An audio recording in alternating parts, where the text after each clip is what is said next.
You are welcome to our regular lecture every Monday. And today is my lecture on the biochemistry of aging, the possible role of nucleotides in abating the aging process. So let us first define what is aging. What is aging? Aging is defined as the progressive accumulation of changes with time associated with responsible for the ever-increasing susceptibility to disease and death. It is a progressive accumulation of changes that occurs in our body associated with time and with disease and death. And according to this, in aging, there is a decline in biological function and the ability to adapt to metabolic stress. Aging is also termed as senescence. It is the decline of fitness components of an individual with an increasing age owing to internal, I repeat, internal deterioration or degradation. What are those changes that occurs? The changes mainly occurs in organs including reduction of immunity or reduction of your immune response, loss of muscle strength, decline in memory and cognition or the cognitive power or cognitive ability, and the loss of color in the hair or the gray hairs, and the loss of elasticity of the skin. So the loss of elasticity of the skin is associated with aging. The study of aging is called gerontology. Gerontology is the study of changes that occurs between maturity and death, along with factors that influence these changes in the timeline of the human biological timeline. So the people who are aging are called geriatrics in contrast to pediatrics. So if there's a pediatrics for children, for the aging, it's called geriatrics. Geriatrics then therefore focuses on the health care of the elderly and promote the health by preventing and or treating disease and disabilities associated in older adults. Biochemical gerontology, experimental gerontology is and life extension is a subdiscipline in medicine that endeavors to slow, prevent, and even reverse the aging process in both humans and animals. That's why in the United States, there is called the Anti-Aging American Society of the Anti-Aging, of which I am a member. So it is a subdiscipline in medicine that takes up to tackle the slowing down of aging, prevent the aging, and even reverse the aging in both humans and animals. So what are life expectancies versus longevity? Life expectancy is calculated by averaging the overall births. So there is what we call averaging of the overall births is called life expectancy. I think the life expectancy of the Filipinos is between 69 to 70. That is the calculated averaging overall births of the population in the Philippines. It is dramatically influenced by infant mortality. So life expectancy therefore is reduced if there is increasing infant mortality due to disease. So longevity, on the other hand, is defined as the expected lifespan for those persons who survive infancy. So after your infancy and the life you live is called as the number of years that you live is known as longevity, but life expectancy is an average of all births, including the infant mortality. No? So life expectancy versus longevity, they are two different things. So what are the multifactors that contributes to aging process? As you can see in the slide, the aging there, the phenomenon aging at the center is contributed primarily because of DNA damage, repair, and mutagenesis. It is also due to cell cycle regulation and changes due to cancers. It can also due to gerontological genes or the genes for aging are related to disease. So aging is also related to the shortening of the molecular cell clock of the cell, which is the telomere. Now, we have mentioned that last time that every time the cell divides, the telomere is shortened or reduced. That's why it will come to a point where a critical length of telomere, the cell will undergo its own programmed cell death and undergo its own death. Telomere shortening is associated with the end of your cell cycle. And it is age-related transcription and translation of changes that changes the protein and therefore changes the physiological balance. And of course, it is associated with signal transduction. What do you mean by signal transduction? Signal transduction is actually the communication between cell to other cell. It is brought about by the molecule markers or molecules as a signaling molecule that evokes response to evoke physiological cascade of events. That is what we call signal transduction. Example of a signal transduction mechanism is hormone action. The hormone is released by a gland and the hormone targets a particular tissue and involves the transformation of that tissue or organ. That is what is an example of a signal transduction. So any changes that happens because of signaling molecule is known as signal transduction. That's why our imorigin is known to be our imorigin extract is known to be a signal transducing agent. Signal transducing agent, transducing or changes in biological activity is known as signal transduction mechanism. So every change in our activity is actually a function of what you call signal transducing agent, be it be a hormone, a growth factor, a supplement, an environmental factor are considered to be signal transducers that contributes to. So signal transducers that contributes to aging. Example to this are food additives, radiation, pollution are signal transducers. So in short, signal transducing molecules are those that influence our daily lives and the activities of our body. So all those contributes to what you call multifactorial process of aging. There are several theories regarding aging process. So let us tackle some theories of aging so that we'll be able to trace out what shall we do in order to prevent aging. Now, from these theories, you take note of some elements of aging so that we can prevent the aging process to occur. One theory is known as the wear and tear theory. The wear and tear theory of aging is simply the cumulative result of fundamental and universal deteriorative processes such as oxidation, molecular damage, wear and tear, or accumulation of adverse byproducts that happens in everyday life. So every day we deteriorate, every day we oxidize, every day we reduce. Oxidation reduction reaction are process of is part of life dynamics. So aging is a dynamic system, simply accumulating the results of this deteriorative process such as oxidation, molecular damage, the wear and tear because of pollution, the wear and tear because of metabolic acids, the wear and tear because of some byproducts that are produced as we perform our functions. So accumulation of adverse byproducts is part of life.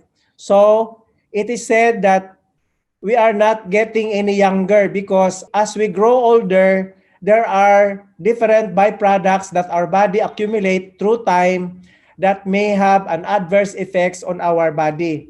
So wear and tear theory involves one of the wear and tear theory is the hydrolytic damage of proteins and nucleotides. Take note that hydrolytic, the word hydrolytic meaning water. So this is actually pertaining to the breaking of molecules due to addition of water. So although water is good, but too much of this water causes hydrolytic damage that will break the proteins. And you see here, one of the target molecules wear and tear is nucleotides. And that is the reason why you will notice that we always emphasize the supplementation of nucleotides because nucleotides are always bombarded with hydrolytic damage every day. And what are those factors that causes hydrolytic damage? One of those are the enzymes coming from the food we eat, and another one is radiation coming from the sun can also activate hydrolytic damage to nucleotides. So this is the reason that we tell everybody that every day, if you're a normal human being, you need to have a constant supplementation of nucleotides and proteins because nucleotides are always the subject of hydrolytic damage. And during metabolism, when we eat, when we breathe, when we digest our food, there is a generation of what you call the highly reactive oxygen species or ROS. So when we breathe the air is used for respiration and the air is used for oxidation. And during the process of digestion is also equated with oxidation. And therefore, eating process is also producing what you call large amount of ROS. So the faster, the more voracious eater you are, the more ROS you produce. That's why, accordingly, those people who are voracious eaters die earlier because during the eating process or during the digestive process, we produce reactive oxygen species because there is no degradation of food without the presence of oxygen. That in the process of degradation of food, when oxygen is needed, it produces what you call ROS. In other words, it implies that the more you eat, the more ROS you produce. So in short, one of the mitigating factors in order to reduce or slow down the aging is eat less. Kumain ka ng konti lang. Eat less. So fasting is one of the mitigating measures. Fasting or abstinence of food is one mitigating factor to reduce the highly reactive oxygen species, and therefore eating less will result to less ROS, therefore slow wear and tear or slow aging process. So the more you eat, the more you age, and the more you age, the shorter is your lifespan. I would like to tell you one of the experiments that we have conducted on Caenorhabditis elegans. It's a kind of worm. This worm survives only for 14 days. But they have tried to reduce the feeding of the worms by 50%. And all those worms that were fed only 50% have increased their lifespan by 100%. So in other words, if you reduce your food intake, so if you used to eat 2 cups of rice, you only eat only 1 cup of rice, your aging process will be added with 100%. So the less food you eat, the less intake of food, the less highly reactive oxygen species. So in other words, my brothers and sisters and hearers, that fasting or what you call dietary restrictions or eating less would result to longer lifespan. And according to the wear and tear theory, multiplication of destructiveness of reactive oxygen species during metabolism is a chain reaction down the line. There will be formation of free radicals, and of course, with free radicals, mitochondrial ages of Turing says. In one of the experiments they have found out, if you eat lots of sugars, if you are fond of eating sugar, one of the electron carriers in the mitochondrial membrane jumps out and it causes the death of the mitochondria. And once the mitochondria will die, the cell will die, and of course your body will deteriorate because the mitochondria is considered to be the powerhouse of the cell. And another wear and tear theory is contributed by UV radiation or ultraviolet radiation. This is the reason why that I am telling you, do not expose yourself to the sun more than 30 minutes a day because the sun has plenty of ultraviolet radiation that will cause the damage of nucleotides, the damage of proteins and the damage of tissues in our body. And the other mechanism for wear and tear is the damaging. The cross-linking of protein is known as glycation. So when proteins are conjugated with sugar, it will now become glycated. So proteins that are glycated will now be destroyed, and it causes the breaking of or the dysfunction of that protein because of cross-links. So be careful, with more sugar, more eating, more cross-linking, more damage to your nucleotides, more damage to your proteins. Molecular repair mechanisms will combat the wear and tear. So take note here now, we are going to inject the idea of enzymatic and chemical reactions intercept the damaging reactive oxygen species. So now we say that the antioxidant, for example, or those molecules that will eat, because they're what they call scavenging, there are scavenging molecules that will destroy the ROS. Example to this are the vitamins and minerals. Our fulvic mineral is one of those that will intercept the damaging effect of reactive oxygen species. That you will notice that if you are going to supplement with nucleotides or hemogen, you have to couple it with the supplementation of fulvic mineral, because the minerals in the fulvic intercepts the damaging effect of the highly reactive oxygen species. So in other words, when you supplement nucleotides, you supplement vitamins and minerals, the minerals in the fulvic will intercept the damaging effects of the reactive oxygen species. In other words, the minerals in the fulvic are the ones receiving or destroying the reactive oxygen species. You will notice that the synergistic effect of fulvic mineral is actually on the interception of the highly reactive oxygen species, because metallic elements, minerals, have the ability to absorb those reactive oxygen species, and therefore it reduces the toxic effects of this ROS. So another aspect of molecular repair mechanism is DNA integrity is maintained by proofreading and repair mechanisms. As we know that the 118 oligopeptides in our hemogen helps maintain the integrity of our DNA by manufacturing proteins that would maintain the integrity of the DNA. Because the DNA does not survive alone. The DNA is always integrated with proteins that will buffer the effects of radiations. So in other words, the DNA is not alone. The nucleotide is not alone. The nucleic acid polymers is associated with proteins, and our body is actually equipped with what you call proofreading enzymes.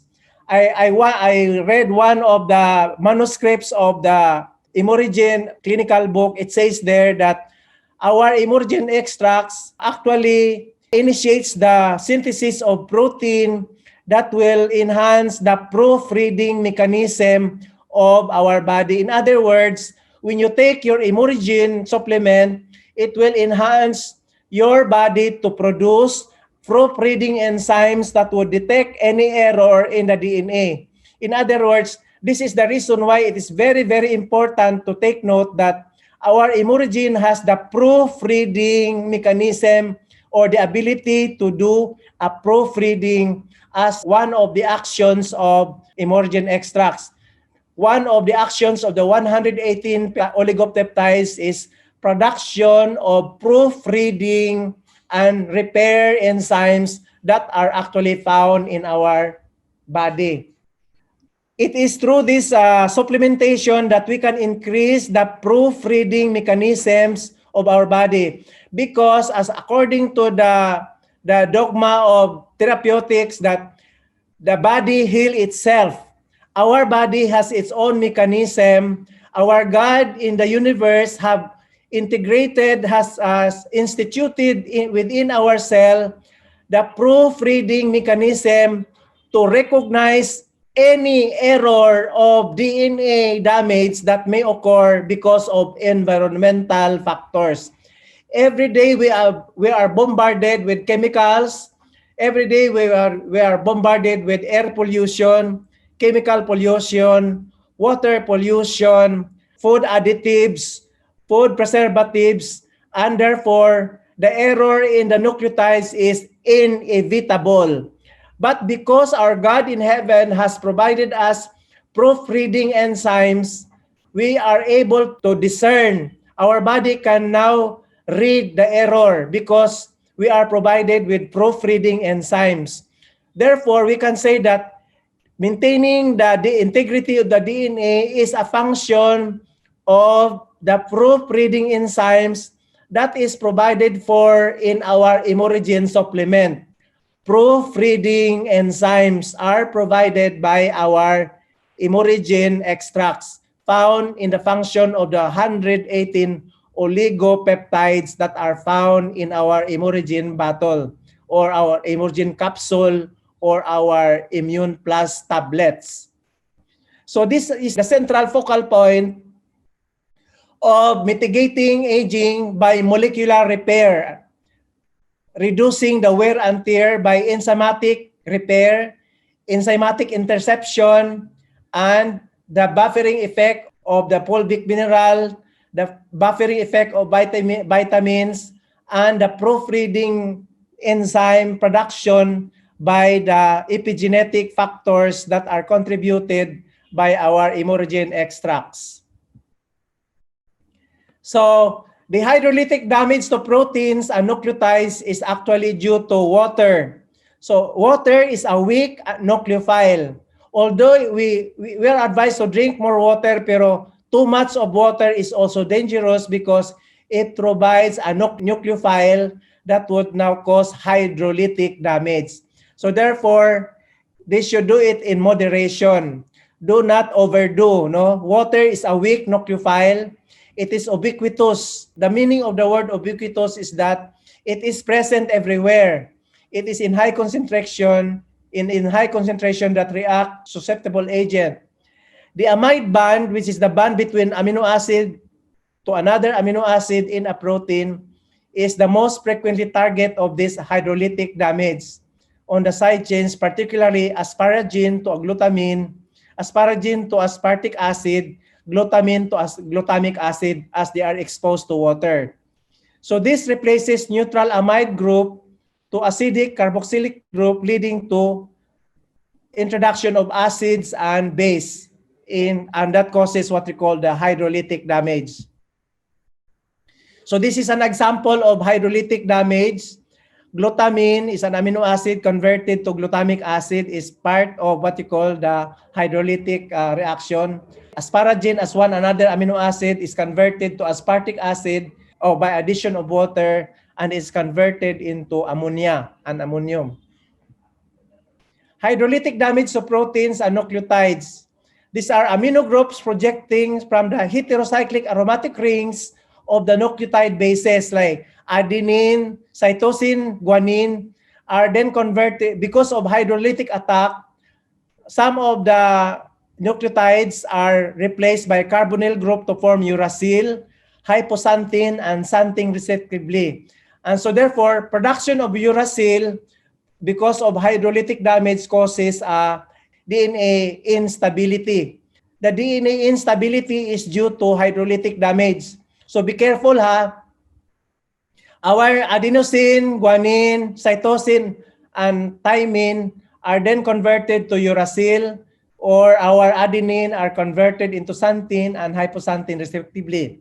The bond between the nucleotide bases and the deoxyribose moieties of the sugar of the DNA and RNA are vulnerable for hydrolysis or hydrolytic damage. So, my dear hearers, our DNA is always subjected or a target of hydrolytic damage because of radiation and the effect of too much water. It could leave a gap in the DNA and therefore a mutation. If it is not recognized, there will result of frame shift mutation, and therefore down the line it will alter the coding of the sequence, and therefore it will alter the DNA sequence and the protein sequence. Therefore, it will alter the function of a particular protein molecule.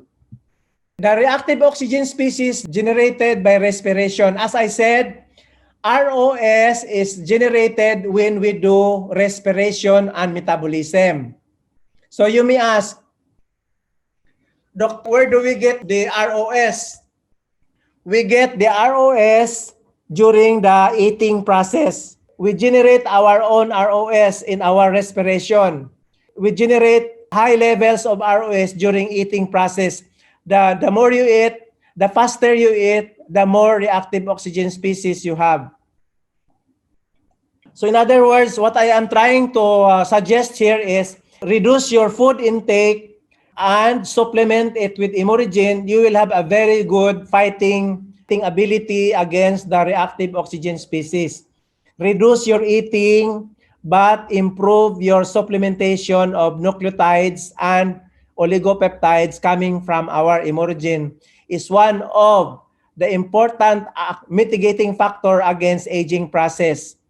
Less eating, because more eating, more reactive oxygen species are generated. Enzyme catalyzed by oxidation because of biological oxidation by molecular oxygen will produce what you call the reactive oxygen species, because during the process, hydroxylation of proline and lysine, especially in collagen, it will actually degrade your collagen and therefore weaken the integrity of your tissues, and especially will make your blood vessel brittle, and therefore you are prone for cardiovascular damage. Generation of what you call the chemiosmotic gradient in mitochondria by electron transport. So with high reactive oxygen species, it will slow down the chemiosmotic gradient, which in our discussion before, the chemiosmotic gradient is one of the important processes by which ATP production is elevated by electron transport system in the inner membrane of the mitochondria. So the leakage of this electron because of ROS, that ROS then cause the leakage of electron flow is the major source of ROS in human cells. So the leakage of electron flow in our mitochondria is the major source of highly reactive oxygen species in human cells. So I repeat, the more you eat, the more food, the more voracious eater you are, the more ROS you have in the human cells. So these are samples of the reactive oxygen species.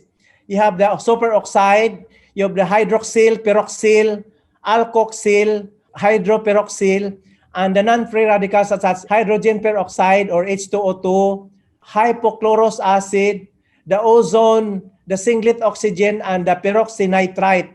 There are also reactive nitrogen species like nitric oxide, nitrogen dioxide, peroxynitrite. These are all available in the preservatives. Dinitrogen tetroxide, nitrous acid.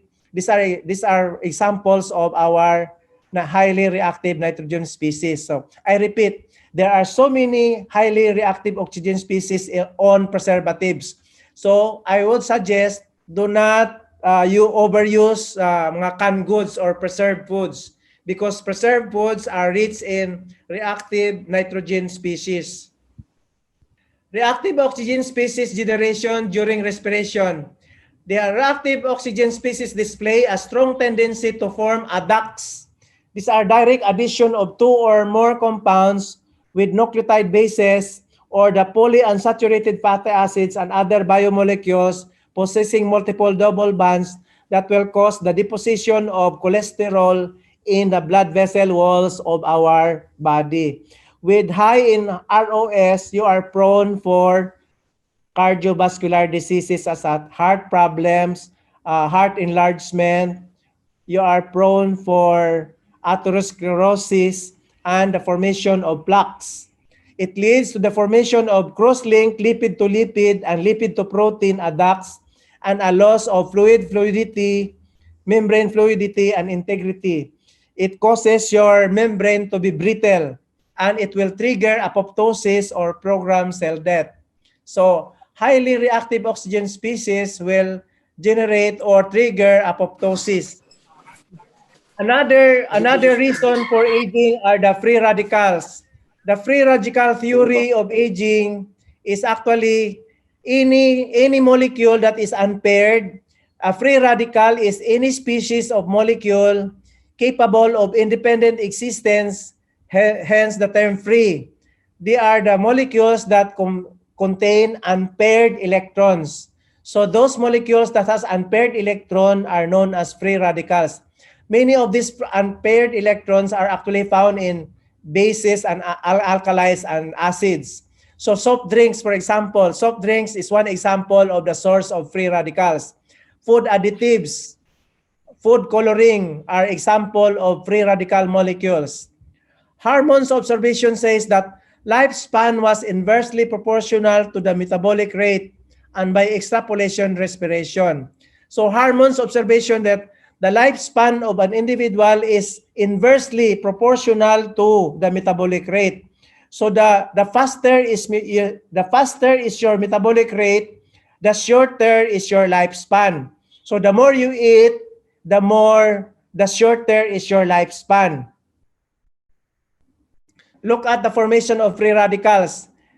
The free radicals causes the DNA damage. So the object of free radical damage is the DNA. No, look at the radiation from the sun, metabolism in the mitochondria, and the food additives, the white blood cells, the air pollution, the nitric oxide, smoking, ionizing radiation from the sun. There are two ionizing radiation from the sun, X-rays and gamma rays. X-rays and gamma rays are considered to be ionizing radiations that can cause DNA damage. So do not expose yourself to the sun more than 30 minutes in a day because it will cause the DNA damage by hydrolysis and catalysis or production of ROS. The mitochondrial genome lacks surveillance and repair mechanisms that will help to maintain the integrity of nuclear DNA. Take note that the mitochondria has their own DNA. And since they lack surveillance system, they cannot repair because they don't have the ability to repair by itself. Mitochondria plays a central role in the sensor response pathways that trigger apoptosis. So take note that if your mitochondria is destroyed, apoptosis will ensure. Genes are encoded by the genome of the human mitochondria. So these genes are encoded by the genome of the human mitochondria. There are so many genes that are encoded in our mitochondria, and with the free radical damage, it will induce mutation and damage to our own system, damage to our tissues, and damage to our cells, and eventually death of our body. As I told you earlier, protein glycation is actually the formation of cross-linking between protein and sugar. Amino acid group found inside the side chain, like for example lysine and some of the nucleotide forms, reversible adducts with reducing sugars through the ship's base formation. So glycation is brought about by too much sugar. And there's Amadori arrangement to have a conjugated carbon-to-carbon double bonding which react with amino group of neighboring proteins that causes what you call the traction of cholesterol to the damaged tissue. Physiologic impact of age is more pronounced when long-lived protein, collagen, and crystallines are involved. It provides the opportunity of the multiple glycation and cross-linking events to occur. So with too much exposure to sunlight, it will actually facilitate the formation of glycation. And in the presence of too much sugar, because of too much eating, it will increase the process called glycation. So aging is also equated with glycation. So take note, the more food you eat, the more glycation, the more DNA damage, therefore, the shorter is your lifespan. So progressive cross-linking of collagen network in vascular endothelium causes what you call the atherosclerosis, the making of your blood vessels brittle because of glycation. Progressive loss of elasticity, so that your collagen will be weakened and brittle.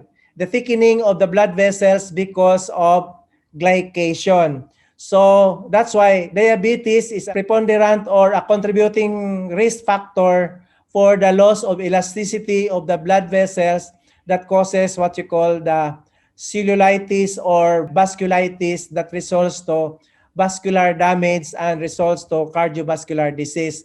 The promotion of plaques and formation of cholesterol in the blood vessel is due to glycation. So take note, glycation is a very important process in the formation of atherosclerosis. And this is prevented by supplementation of imorigin because supplementing imorigin can scavenge.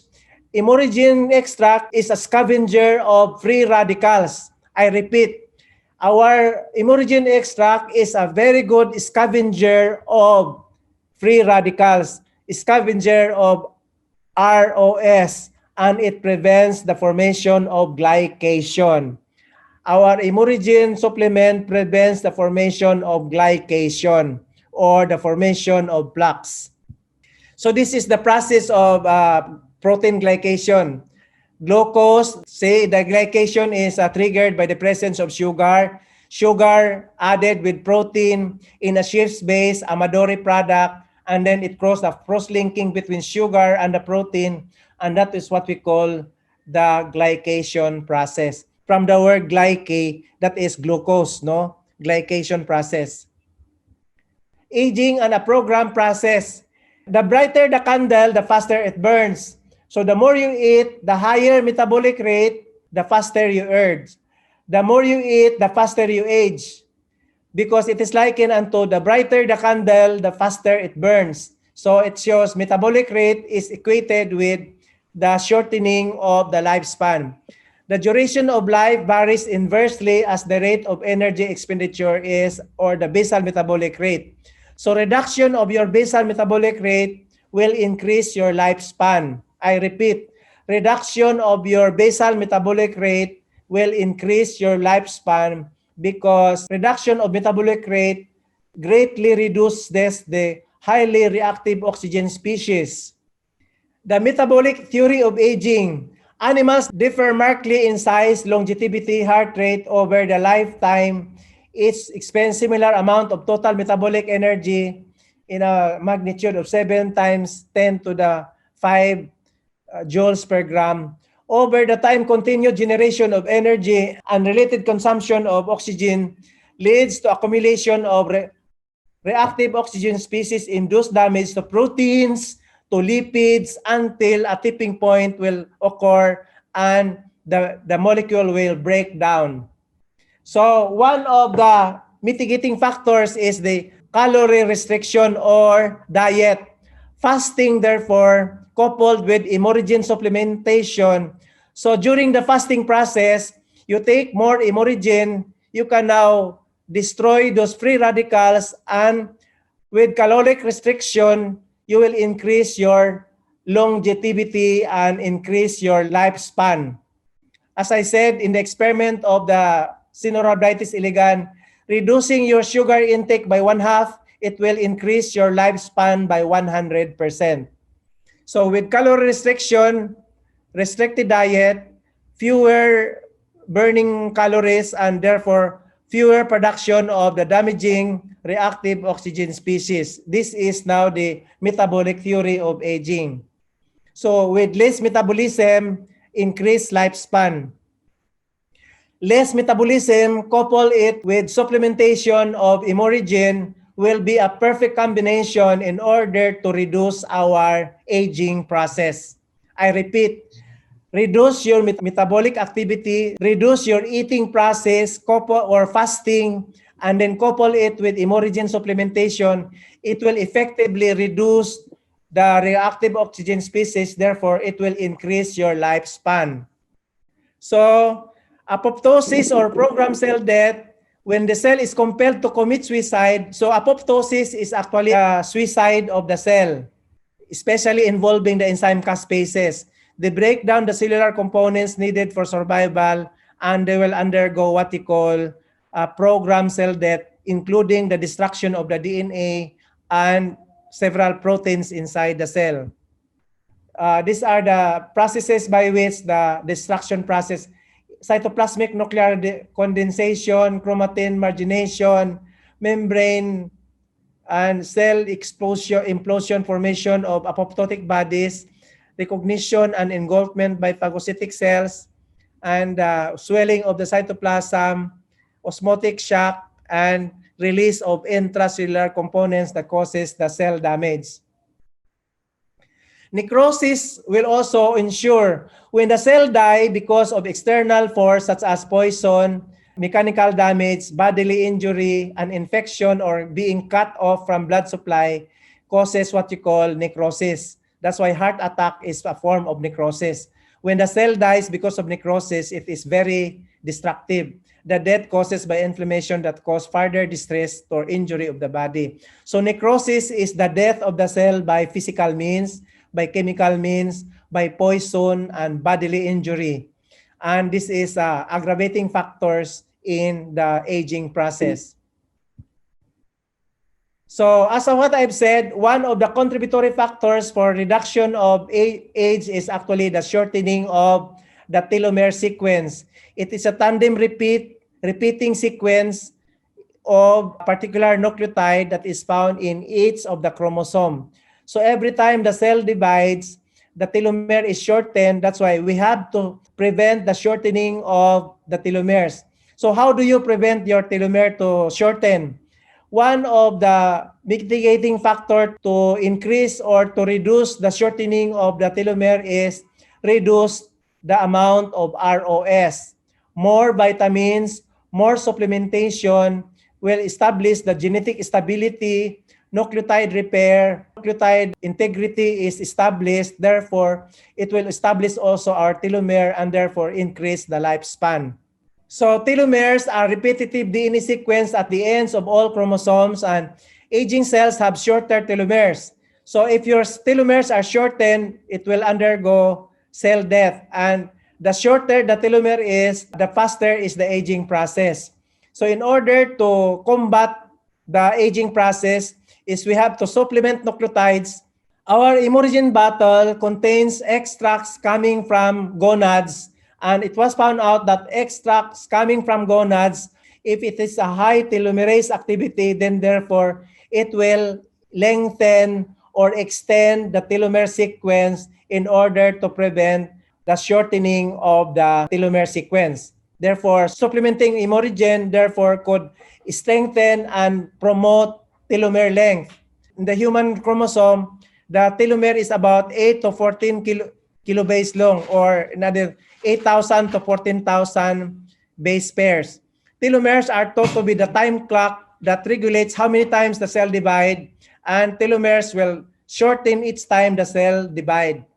That is actually the natural process. So shortening of telomeres is a natural process. In order to prevent that, we have to supplement those that will promote telomerase activity, and that telomerase activity is very, very abundant in our immunogen supplement. I repeat, telomerase activity is very abundant in our immunogen supplement. When exhausted, roughly about 100 cell division in humans, mitosis or cell division stop, and then somatic cell enters into senescence or aging. Si telomerase is an enzyme that will now multiply the telomere or extend the telomere sequence in stem cells and most of those cells that are involved in cell division. The ability to prevent replicative senescence during this enzyme that maintains telomere are full-length present of most compelling evidence of the operation of the telomere clock as the most important factor in determining the lifespan of the body. So our lifespan is greatly affected by the length of our telomeres. So we have to endeavor our telomeres to be maintained so that our lifespan would be extended. So what are therefore the anti-aging process? The code for small set of transcription factors called PHA4, the DAF16, that are presumably genes that are found in our body that control the expression of aging that are critical to aging process. And what are these anti-aging agents? Number one anti-aging agent or number one factor to reduce aging is caloric restriction. So eat less. Kumain ng konti lang. Eat less or you call it caloric restriction. Eat small amount of sugar, fewer food or fewer metabolism. Exercise and laughter, laughing out loud. That's why the Bible says laughter is the best medicine. A merry heart doeth good like a medicine, and a broken spirit drieth the bones. Therefore, laughing is one aspect of anti-aging process. So, you take your less food, more exercise, more immunogen supplementation, laugh it out with friends, and fellowship with one another. And then nucleotide supplementation is the latest finding to establish genetic stability and the telomere integrity to maintain our cell cycle so that the aging process will be decimated or controlled. Thank you very much and God bless us all. This is the end of my lecture.